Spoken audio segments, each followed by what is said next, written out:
따라합시다. 오직 예수님, 오직 예수로 삽시다. 아멘. 오늘도 믿음으로 이 자리에 나오셔서 하나님의 은혜를 사모하고 있는 이 예배에 참여한 모든 분들을 위해 우리 주 예수 그리스도께서 주시는 은혜와 평강이 마음속에 충만해지기를 주의 이름으로 축원합니다. 오늘 말씀의 제목은 예수 그리스도가 답입니다 라고 하는 말씀을 드립니다. 사람은요, 누구든지 자기 인생에 있어서 더 중요하고 더 좋고 더 귀중한 것을 선택하려고 그래요. 이건 인간이 가지고 있는 아주 기본적인 그런 마음이죠. 그리고 그 선택한 것에 대해서 집중하고 노력할 때 좋은 결과들을 만들어낼 수도 있기도 해요.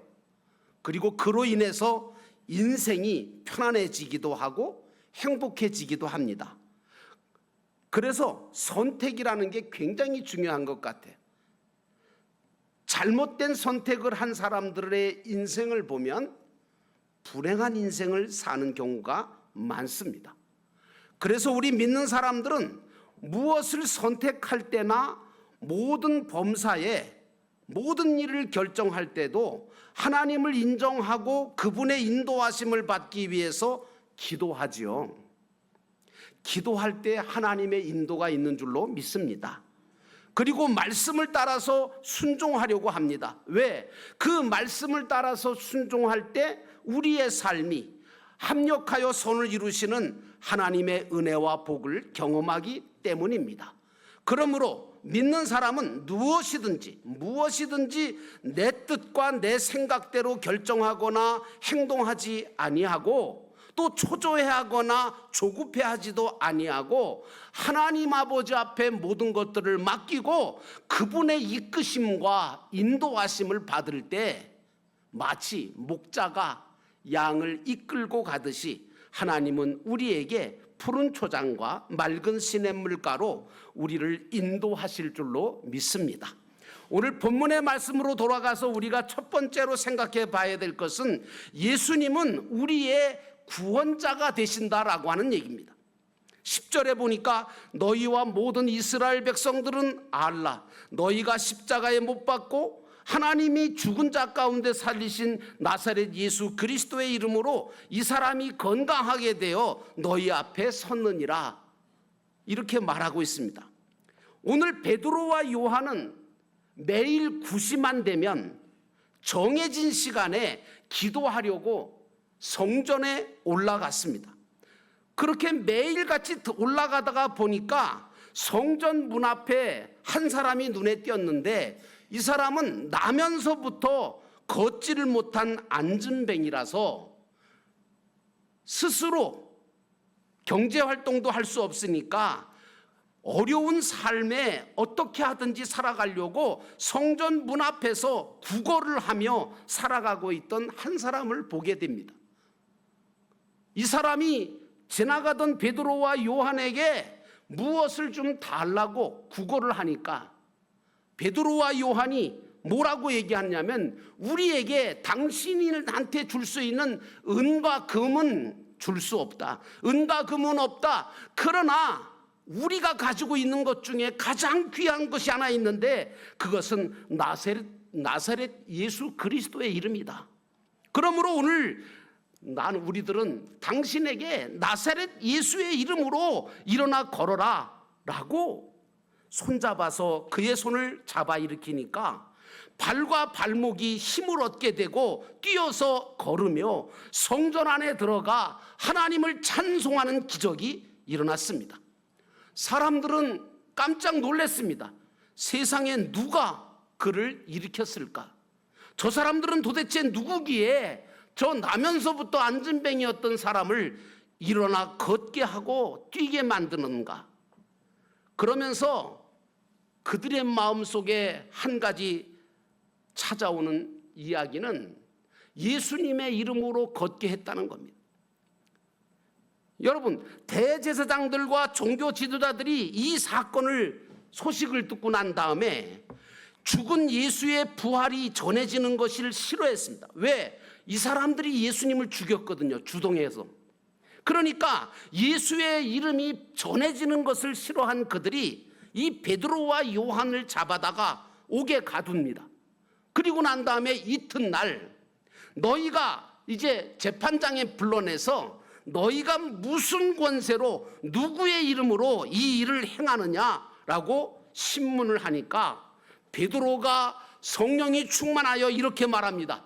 너희가 십자가에 못 박고 하나님이 죽은 자 가운데서 살리신 나사렛 예수 그리스도의 이름으로 이 사람이 건강하게 서게 된 거다, 이렇게 외칩니다. 사랑하는 성도 여러분, 예수의 이름은 위대한 이름인 것을 아시기를 주의 이름으로 축원합니다. 우리는 예수님을 알고 예수님을 믿고 그 이름을 쓸 줄 알아야지, 마치 예수님을 믿기는 믿는데 미신처럼 섬기는 것, 이거 잘못된 겁니다. 또 종교적으로 예수를 믿는 것도 위험하고 능력이 나타나지 않습니다. 예수님을 잘 알고 믿고 예수님의 이름을 부르고 사용하면 죄와 어두움은 사라지고 평안함과 자유함이 오고 능력이 임하게 되는 줄로 믿습니다. 나는 여러분들에게 그런 예수의 이름을 사용할 줄 아는 믿음의 사람이 되기를 주의 이름으로 축원합니다. 예수님은 누구십니까? 예수님은 인간의 육신을 입고 이 땅 위에 오신 하나님이십니다. 골로새서 1장 15절과 16절 말씀해 보니까 이렇게 이야기합니다.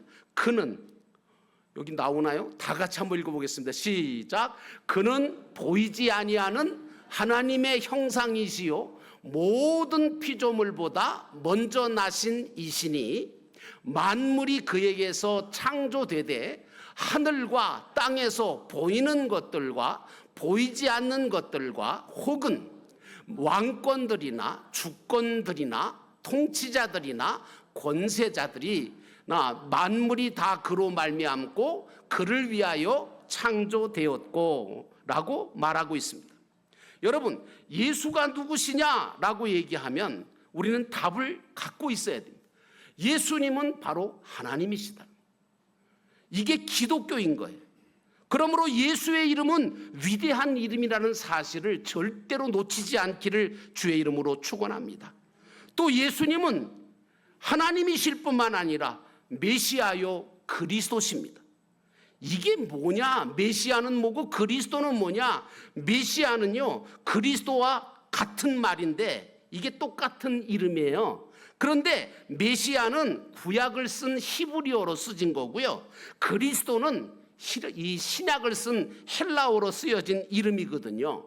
근데 그 뜻도 똑같은데 그 뜻이 바로 무엇이냐 하면 구원자다, 기름 부음을 받은 자다, 그런 뜻이에요. 하나님께서는 당신의 사랑과 구원과 은혜를 우리에게 입혀주시려고 인간의 몸을 입고 예수님으로 세상에 오셨습니다. 그리고 십자가에 죽으셨고 그리고 부활하셨습니다. 그래서 세례 요한은 그 오신 예수님을 가리켜 뭐라고 얘기하냐면 하나님의 어린 양이라고 표현했고, 베드로는 예수님을 주는 그리스도시요 살아계신 하나님의 아들이라고 표현했고, 도마는 주님이시고 하나님이십니다, 이렇게 예수님 앞에 고백했습니다. 예수님 자신도 당신이 메시아로 오신 하나님이시라는 것을 모든 표적과 기적을 통해서, 말씀을 통해서 우리에게 나타내 주셨습니다.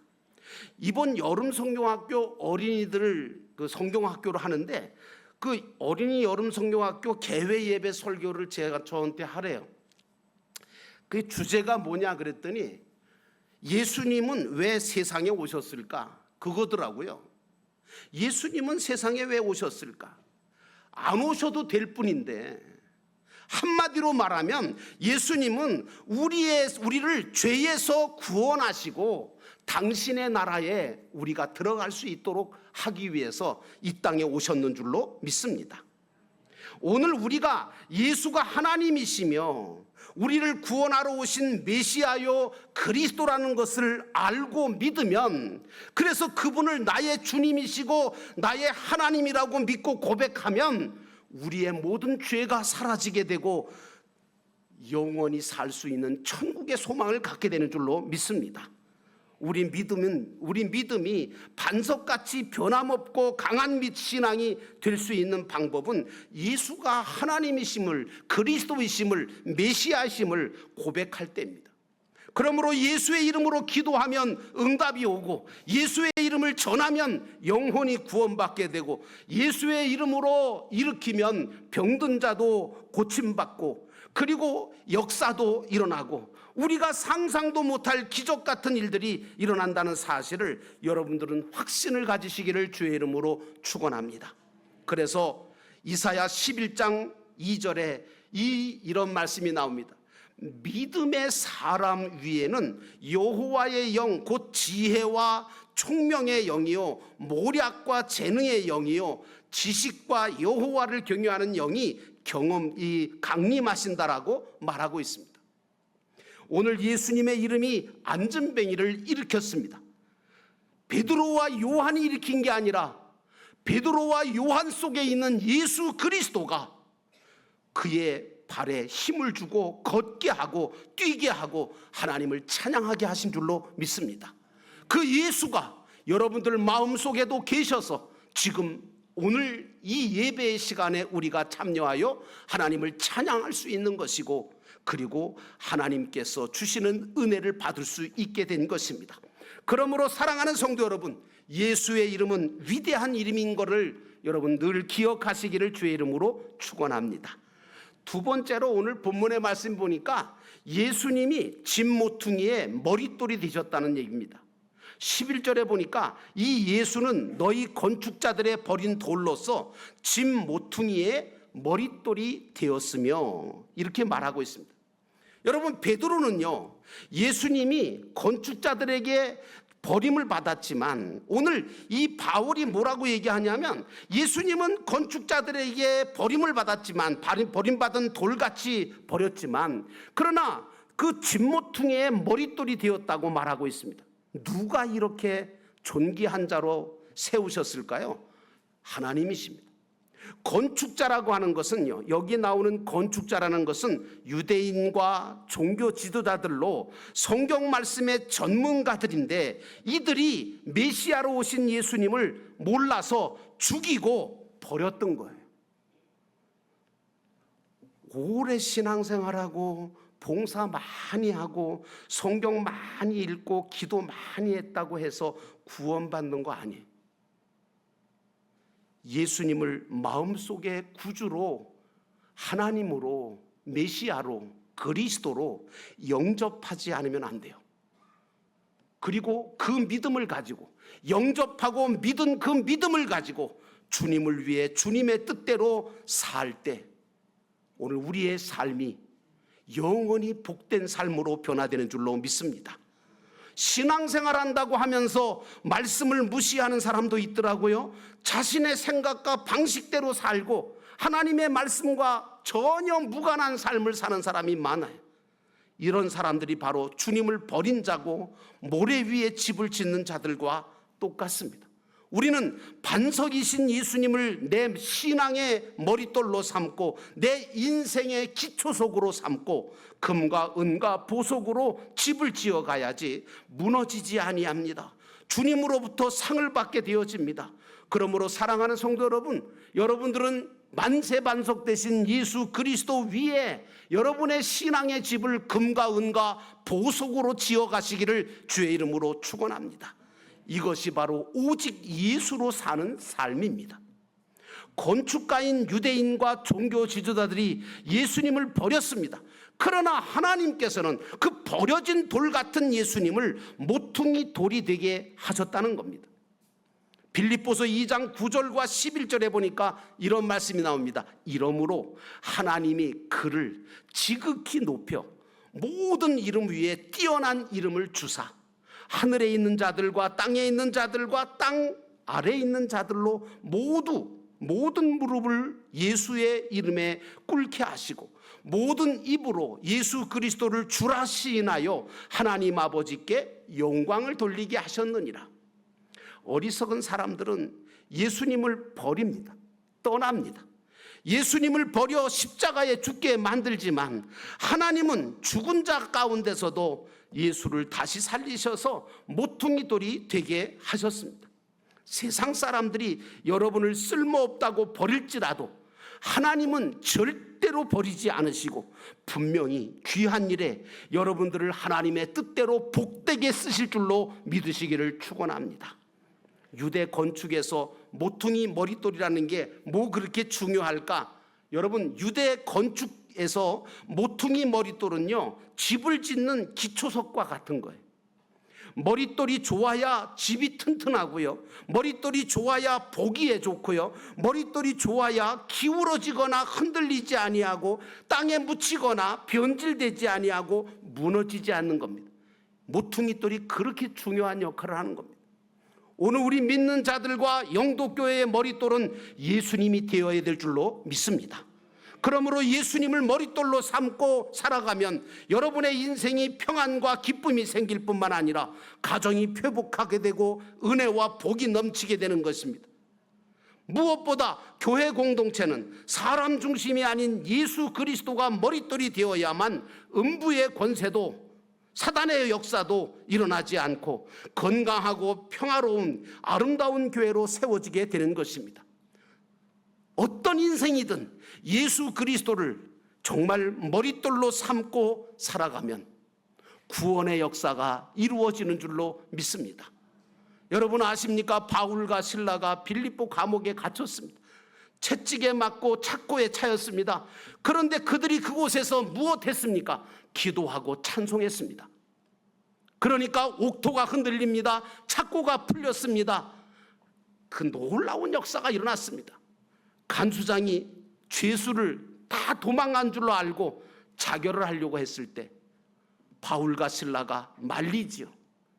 너의 목숨을 끊지 말아라. 우리가 다 여기 있다. 간수장이 뭐라고 합니까? 어떻게 하면 나도 당신들처럼 그렇게 고통 중에 찬송하고 기도할 수 있으며 절망스러운 상황 속에서도 절망하지 아니하고 두려움 없이 살 수 있습니까? 그 방법을 좀 가르쳐 달라고. 그랬더니 바울과 실라가 한마디로 뭐라 그럽니까? 주 예수를 믿으라. 그리하면 너와 네 집이 구원을 얻으리라. 사랑하는 성도 여러분, 오직 예수로 살아야 구원받습니다. 오직 예수로 살아야 여러분들이 능력 있는 삶을 살 수 있습니다. 그렇게 되시기를 주의 이름으로 축원합니다. 마지막 세 번째로 예수 그리스도로 우리는 구원의 집을 지어가야 하는 사람들입니다. 12절 보니까 다른 이로서는 구원을 받을 수 없나니 천하 사람들 중에 구원을 받을 만한 다른 이름을 우리에게 주신 일이 없음이라. 예수님은 우리 인생의 집을 지어갈 기초죠. 만세반석 되신 분입니다. 머릿돌 대신 예수님 위에 쌓아가면 결코 실패가 없고 무너지지 아니하고 승리하며 성공합니다. 머릿돌 대신 예수 그리스도를 믿음으로 행하는 것마다 하나님은 상과 면류관을 얻게 하실 것입니다. 하나님의 은혜와 복을 받는 성공적인 삶이 되시기를 주의 이름으로 축원합니다. 그러므로 예수 그리스도를 떠나서는 우리는 아무것도 할 수 없고 성공할 수 없는 것입니다. 오직 예수님으로 모퉁이 머릿돌을 삼고 살아가는 여러분 모두가 되시기를 주의 이름으로 축원합니다. 오늘 베드로와 요한은 금과 은이 아닌 예수 그리스도의 이름을 그 안진뱅이에게 주었을 때 놀라운 구원과 기적이 일어났습니다. 왜냐? 하나님께서는 천하 인간의 구원받을 만한 다른 이름을 우리에게 주신 일이 없거든요. 누구든지 예수의 이름을 부르면 구원받게 하시는 게 하나님의 역사인 줄로 믿습니다. 그러므로 우리는 고백하고 기도해야 합니다. 주님, 나를 구원하실 분은 오직 예수님 당신밖에 없습니다. 이 신앙의 고백을 가진 자는 사자굴에 들어가도 풀무불 속에 들어가도 결코 겁나지 않습니다. 오직 감사하고 오직 기도할 뿐입니다. 비록 오늘 우리의 삶이 풍랑을 만나서 모든 기대가 무너지고 소망이 끊어진 것 같은 위기를 만날지라도 괴롭고 외롭고 슬프고 우울함에 정말 빠져 있을지라도 진정 우리에게 필요한 것은 이런 그럴 때에 필요한 것은 어떤 묘한 방법이나 치료제나 아니면 어떤 다른 것이 아닙니다. 오직 예수 그리스도가 우리에게 필요한 것을 깨달으시기를 주의 이름으로 축원합니다. 그럴 때 여러분들은 예수 그리스도의 이름을 부르셔야 합니다. 그분은 나의 모든 것을 알고 계시는 분이십니다. 무엇이나 할 수 있고 어떤 문제도 해결할 수 있는 능력을 가지고 계신 분이십니다. 여러분에게 고난과 고통이 찾아와도 그것 때문에 주저앉거나 절망하거나 뒤로 물러서지 마십시오. 믿는 자는 그때가, 그 위기가, 그 어려운 때가 바로 주님을 만날 때인 것을 알아야 합니다. 주님의 이름을 부를 때 그때 주님의 역사는 일어납니다. 그러므로 우리가 사는 모든 인생의 문제에 대한 해답은 오직 예수님뿐입니다. 왜 기독교가, 왜 교회가 많은 사람에게 예수를 전하려고 애를 쓸까요? 여러분, 그것은 바로 그들의 인생의 답이 예수께 있기 때문입니다. 우리는 누구 때문에, 무엇 때문에 사는 자가 아닙니다. 오직 예수 때문에 살고 예수님으로 살고 예수님을 위해 살아야 하는 자들입니다. 나는 주님의 것이기 때문입니다. 그리고 주님을 위해 살 때 내 삶이 의미가 있기 때문이고, 주님을 위해 죽고자 할 때 주님은 나를 살리시기 때문입니다. 그러므로 사랑하는 성도 여러분, 하나님이 주시는 그 은혜를 예수 그리스도 안에서 발견하고 그리고 체험하시기를 주의 이름으로 축원합니다. 오직 예수님만이 나를 일으키시고 힘을 주시고 뛰며 걷게 하시는 분이심을 기억하면서 예수 그리스도로 살아가시는 저와 여러분 되시기를 주의 이름으로 축원합니다.